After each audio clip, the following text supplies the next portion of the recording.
Good morning, good afternoon, good evening, wherever you guys are. I hope you have a fantastic day. It's SoulSaint here, and we have something big hitting the market, for lack of better words. We have a Fusion Summon Portal Pool, or Summon Pool event, and it has to do with our Prism shards. And I kind of got caught off guard with this because I wasn't expecting this at this point in time. Like, the timing of this is very interesting. Also, you know, there's a lot going on. We just got recently the sneak peek. If you haven't seen that video, that's another interesting one that you can take a look at and enjoy.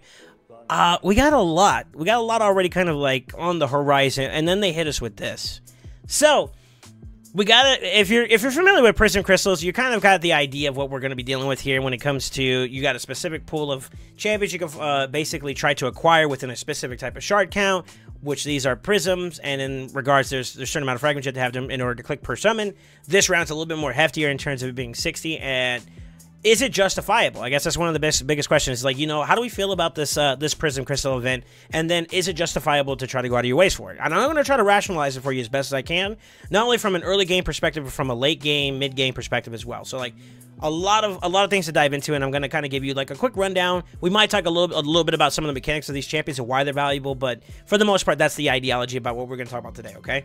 So, with that being said, let's take a look. So, this was just called the Fusion Summon Pool event. Nothing crazy, nothing out of the normal. As it currently stands, it seems like we got like a mixed bag of champions. This one isn't focused towards any specific type of content. Now, with that being said, should you go for it? Well, let's break it down. Right now, your summon chances for getting these types of legendaries, which is pretty much the big thing you want. You want the big boys, right? Is at a pretty high chance rate, right? And then it also has a decent pool of epics, no rares, so you kind of cut out rares from this, which means that it's better than, from a summoning pool, like the available champion pool, it's better than an ancient shard, it's better than a void shard, quote unquote, although there's no voids here, so we kind of eliminate that out of the opportunity to the conversation, right? And then the next big thing is going to be like, you know, is the quality of champions going to be worthwhile, right? So I look at Nishak, and I'm just gonna kind of spread this into like different categories real quick, and we'll kind of talk about it. So I'm gonna start with the PvP, which is kind of like a big one for accounts that are a little bit more like in-game, late-game, progressive, and I'm gonna rationalize my decision behind why you should or shouldn't go for them. So late-game PvP is Nishak. I can see some examples of Uko. I can see some examples of Rotos for sure. I can see some examples of, and last but not least, at the very least, Helikath. So those are the big ones that I can automatically kind of pinpoint as a focus that's tailored towards like PvP. And here's my rationale why. Bottom comps are really good against good against teams that run heavy stone skin, and in the higher progressive states of the game, you're going to see a lot more stone skin in general. So it makes sense that a way to combat that, or a way to get around that, is if you use like maybe a go first team strategy, where maybe you reduce it to, like, I've seen some examples, and I'll just toss them out there real quick. I've seen like Arbiter Speed Lead, you know, maybe some other boosters that give you some extra turn meter or increased attack. So to lead into Nishak, maybe a utility type champion in maybe even Supreme KO. I know it's a random one that does a irresistible block or low decreased resistance, which makes his efficiency better. I see some champions like Lady Kimmy, who also provide increased accuracy, so that he's more effective at being in a landed. So you have less of that constricting accuracy versus resistance variable. So it helps you out, right? So, like, I can see, like, those type of teams that help him engage and basically, you know, go against stone skin type compositions, and then, you know, you're in there, you put your bombs on, you reduce the cooldowns, they get exploded, they kill the enemies that are there, you call them ads for that matter, or whatever you want to call them, and then you move on, you're on to the next fight, right? So I can see some value there. I also think that, like, from a PvE standpoint, Nishak is very good for, like, it's like, what is the Bommel, I believe it is. There's some Dune Tower bosses that you can kind of like hyper farm very effectively, or get through very effectively because you have someone like Nishak. Very good value there, right? Uko, on the same note too, is someone that is very versatile in terms of like PvP. Actually, one of the most annoying champions to deal with. I actually, because I don't have one personally, I hate Uko. I hate Mighty Uko. It's so annoying. Because not only do you have the chance of stripping your enemies and you put block buffs and decrease accuracy, really detrimental to your team, especially if you're pretty buff heavy, but it also has a chance, when tailored with sets like stun sets and all that, could be another element of control, another element of CC, decrease attacks, you know, bringing down the overall output of your team, which means you're not taking damage pressure.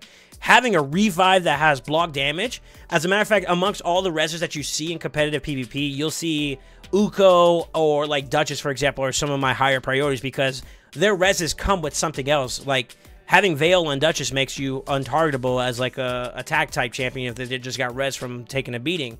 So that you can't focus them out so that they can't do pressure to your team. And there are some champions, like say for instance you're going against a Georgid, and having that block damage or having that Veil allows them to get to their turn, and that's the thing you wanted to avoid when it's going against you, because sometimes all they need is that one turn, right? So you got to be very, very careful with that, right? And having that on his A3 on a 4-turn cooldown, although it's 4-turn, could still be kind of nasty because he also increases the speed of the entire team. This can be used also offensively too, or utility-wise. You know, even if there is nobody that's dead, you can still basically give everybody increased speed, which means that you're picking up momentum with your team, right? Very, very dangerous, right? And then he also has the opportunity of just straight up stealing buffs from the enemy as they're doing stuff. And it's very, very annoying. It's very, very, like, you know, you maybe, I use Ragash, for example, as one of my nukers, and like, you know, I use my A1 sometimes, or I'm ally attacking with Necrit, you know, who allows him to attack with him, and then he gets as a part of his A1, he gets his increased defense, which will lead into his next turn having some really good damage since he scales off of that, right? Well, Uko sometimes just straight up takes the buff away from you. It's like, well, everything I did to set up for that moment kind of didn't matter now. So it's like, well, I either have to, you know, do what I was normally going to do without it, or I got to wait another turn and try to see if I can reapply it again. And it's just very obnoxious, very annoying. From a PvE standpoint, being a speed leader, this is also good for PvP, mind you. But also the fact that he has block buffs is very, very good. And actually, I'll even go on paper and say decreased accuracy is very, very good for content like Hydra, for example, right?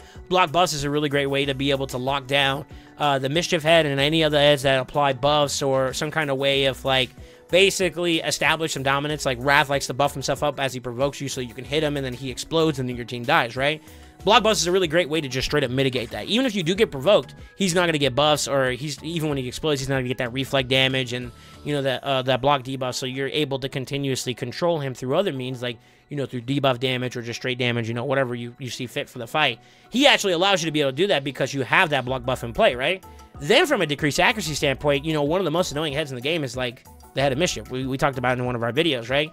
You can definitely see that, like, having decreased accuracy on a head like that means that even if he does try to get the buff from a champion that's not like your Mischief tank in a sense, he still has to play the resistance variable, and now that makes you a little bit more of a threat because you're not, now you're even if you are getting hit from, you know, inopportune champions getting targeted, you're also now having to play the area of resistance versus accuracy, which may go in favor of you depending on how you look at it, right?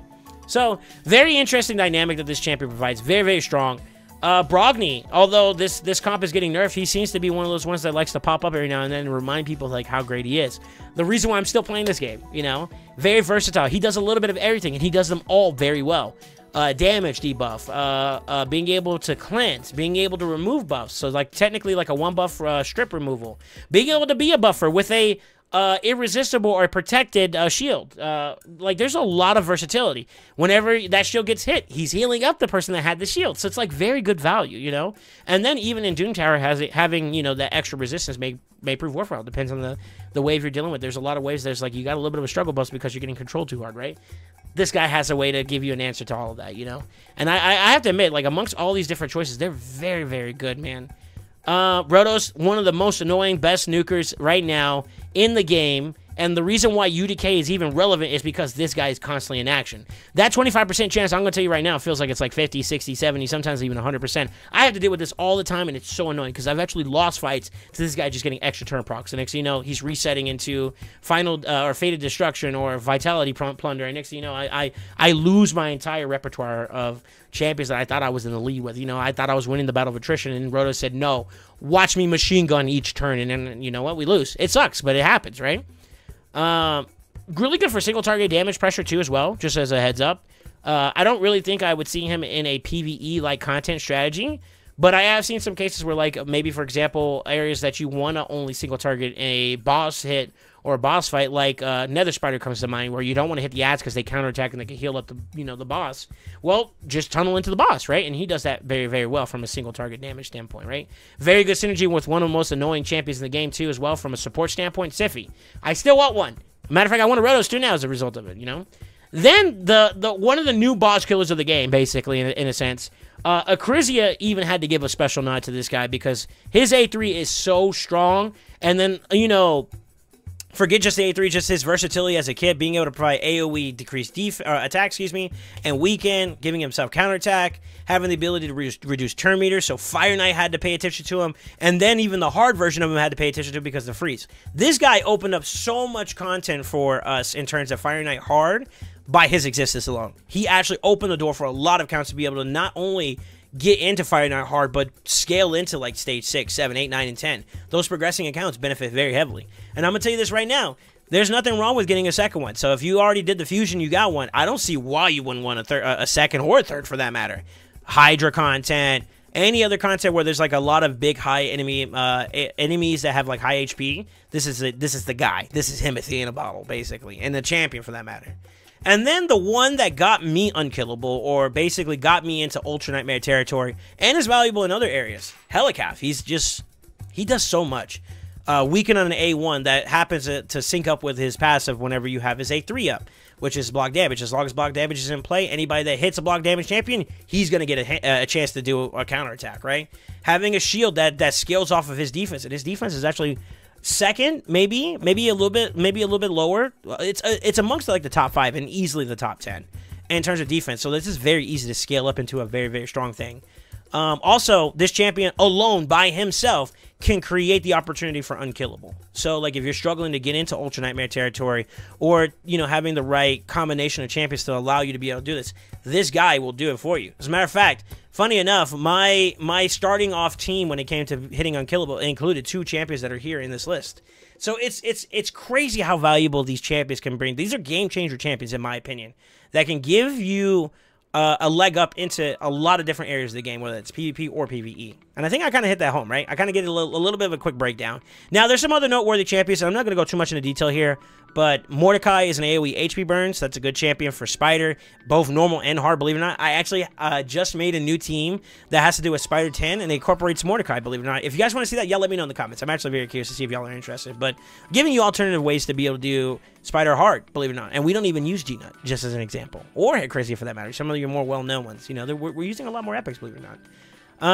Let's see who else is also on this list. I think that like Ornn, if you're still progressing in the game and you're not completely at hard territory, this guy is actually noteworthy of one of the ones that was able to, if you build him in a like high regen, high sustain build, his passive scales with it, he could basically solo Dragon 25 normal, giving you a lot of opportunity to be able to include food into your team so that you can farm a dragon event while farming a champ training event at the same time, in the same dungeon, in the same stage, at the same... You get it, right? It kind of makes sense. And there's some other ones like Kenagashi, who is well known for her res, one of the only revivers from an epic standpoint in the Shadowkin faction. I actually used and abused her when I was progressing to get Lydia. And then, like, there's some other noteworthy ones, but for the most part, the big ones I feel like is when you're looking at this, you're looking to get the yellow, right? And I gotta say, these guys are all awesome. Now, I kind of went all on the tangent about the type of champions we're dealing with and whether or not they're good or not. And my answer is yes. There's good champions, especially from the legendary pool, right? Is it worth buying? Well, when you look at the cost, $49 to $210, and let me go ahead and precurse this by saying this. No matter what, at the end of the day, if you have the means to be able to do it and you want these champions, there's nothing wrong with going for them. Let me go ahead and say that now. It's your money. You do what you want with it, right? But at the same time, too, they did raise the count. I think the last one we had was like 20 Prism Crystals per summon. Now this one's 60. I will admit between the two, there could be a debate very heavily about which one would be more valuable to go for. And I won't lie, like top end meta-wise, we got some big hitters. Like Uko's very known in terms of PvP, very well established in PvE. Hydra, for example. Rotos is one of the biggest DPS. It actually is a meta-defining defining champion in the sense that because Rotos was in play so heavily, UDK became prominent, and then a good combination of champions that kind of also synergized well together, which was a slow Stone Skin UDK with high resistance now because we got Wukong in play, with a Helicath, for example, who's also in this pool, gives you a lot of versatility, a lot of aggression, a lot of like sustain, basically gives you like a little extra shield, extra wall, because you got to get through UDK with Rotos' one hit. So like multi-hitters are good against getting around UDK, and Rotos doesn't do that. He's a one-hitter quitter, he's ready to get you in and out. And UDK's that wall is like, you got to go through me first, no matter what. And that's kind of like, there's some synergy there, and we can go into semantics about that later on in a different video. But the idea is that like a lot of these champions are very, very prominent in what they do. I would say the only one that would be a little bit more hybridy or a little bit all over the place because of how much he can do would be someone like Brogni. And then in terms of how linear what they can do, would probably be like Nishak. But all the rest of them, all like have a very unique prospect in terms of what they provide. This guy turned teams that were really consistent, really good to super fast and consistent and whatnot. So like very, very top end champions. I haven't really looked too crazily into it, and I think this is going to be at your own discretion. Of course, this is all going to be based off of what you feel is reasonable for you to buy, but some of these deals seem a little interesting. I'm not entirely sure if I would say like some of these prices are as justifiable. It looks like they've been throwing a lot of packs at people of different ranges from what I've been seeing in my Discord. The main thing I would say is just be cognizant of the value and the quantity you're getting per shard or per crystal summon. So just rationalize that and make sure that's something that's acceptable to you in terms of how you would want to, what is your limit? Like, all right, does this make sense for me? Is this something that's reasonable within my expectations? And then you kind of go from there. I really can't answer that question without saying it. I will say this personally, if you're looking to get more progressed towards like in-game PvP, then champions like Rotos, and I would dare say Helicaf and Uko, for example, are very, very prominent. They're pretty much a part of the meta in some capacity. So look forward to maybe getting your hands on a Rotos if you so happen to. I actually personally may go for it just for a Rotos alone. If I get duplicates of any of these champions, I wouldn't be mad. And I'll say it also too like this, because we're in a 12% range when it comes to the summoning chance. Even if you got a duplicate legendary, the way I look at it, and I talked about this in my last fusion video, that you kind of have a chance to also upgrade and improve your Great Hall, from example, from a Faction Guardian set. Not a Great Hall, but your Faction Guardian sense, right? And I was thinking about it, and I was like, you know what? I'm starting to use Sun Wukong, for example. I do have one Rat King now. If I got another Rat King, that would just be an extra Faction Guardian where I'm now giving all of my legendary champions extra accuracy and resistance. I'm getting slowly closer to finishing this out, right? So that's just extra permanent stats as long as you own duplicates that will help out a lot of champions, like my Razenbark, who I use in other content now, and maybe Norag if I still find use for him in Hydra, for example. You know, like there's a lot of value still behind it. So like there's some incentive from that standpoint if you look at it from that perspective, maybe even filling up Faction Guardian. So just keep that in mind. Do what's best for your account as always. And I think that it's very, very interesting, the timing, I think. And I would definitely say with all the events going on, you got to pick and choose your battles unless you could really wail out. And if you can really wail out, then have some fun with it. You know what? Hook SoulSaint up on the way out. You know what I'm saying? Hold up. Anyways, with that being said, don't forget to like, comment, subscribe. I hope this video finds you well. And always, always remember, stay ascended.